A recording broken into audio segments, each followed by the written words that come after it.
Théodorin Obiang, JEROME le roi AFP condamné par le tribunal correctionnel de Paris pour s'être frauduleusement bâti un patrimoine considérable en France. Le vice-président de Guinée équatoriale, Théodorin Obiang, a fait appel, a-t-on appris ce vendredi auprès de avocats, plus grand que à lire aussi bien Malaki. Théodorin Obiang condamné en France à 3 ans de prison avec sursis. Le recours a été déposé ce vendredi, a indiqué Emmanuel Marcini à l'AFP. Théodorin Obiang avait été condamné le 27 octobre à 3 ans de prison avec sursis et 30 millions d'euros d'amende avec sursis à l'issue du premier procès d'Idé Bien Malaki, devant la justice française, qui avait également ordonné la confiscation de l'ensemble des biens saisis, dont un somptueux hôtel particulier avenue Foch à Paris, plus grand que à lire aussi 11 voitures de luxe appartenant au fils du président de la Guinée équatoriale saisis. Théodorin Obiang ne s'était pas présenté lors de procès. À l'annonce du jugement, sa défense avait dénoncé une décision militante et promis et examiné tous les recours possibles.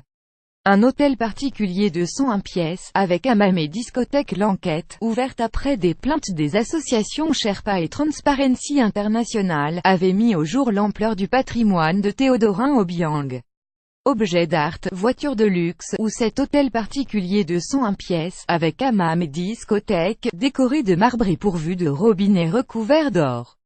Un train de vie très éloigné du quotidien de petits pays pétroliers du golfe de Guinée, où plus de la moitié des habitants vivent sous le seuil de pauvreté, plus grand que à lire aussi la justice saisit l'hôtel particulier de la famille Obiang à Paris. Théodorin Obiang, 48 ans, n'ayant eu de cesse de contester la légitimité de la justice française, le tribunal avait rappelé qu'il était compétent, car il a jugé l'infraction de blanchiment commise en France par le dignitaire dans intérêt personnel et non des faits commis en Guinée équatoriale, dans l'exercice de ses fonctions.